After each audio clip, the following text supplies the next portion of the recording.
बाबु साँझको यो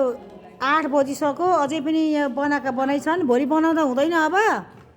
रमेश सर यो अब भोलि बनाए हुँदैन 8 बजिसक्यो हेर्नु त यो पुरै कभर गर्ने हो सबै रातो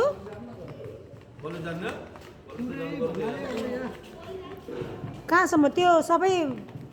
सफा छ नि त्यही त के हात ल्यायो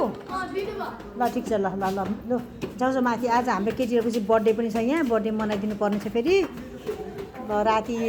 यो 9 के अरे 8 बजिसक्यो रङ लगाएको लगाइछन् भोलिदेखि फेरि भ्याइँदैन भनेर होला स्कुल लागेपछि डिस्टर्ब हुन्छ भनेर अब कतिखेरसम्म गर्ने हो यो उत्सव बहिनी पनि अब सहयोग गर्न आएकी छन् अब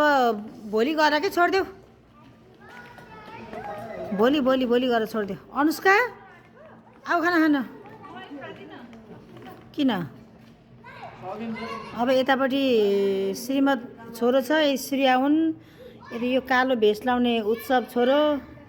अनुष्का अनि उता आन्टी पनि उहाँ हेर्दैछ गर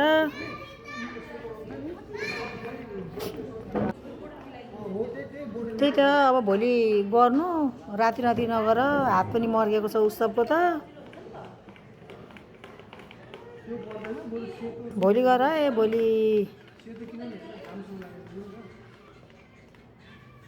यता सबै रङ खिचेर पर पनि त्यो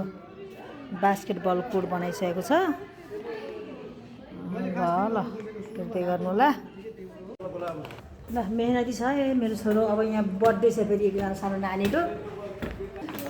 ल हाम्रो नानीको चाहिँ यहाँ एकजना हाम्रो होस्टेलको नानीको चाहिँ दीक्षाको बर्थडे छ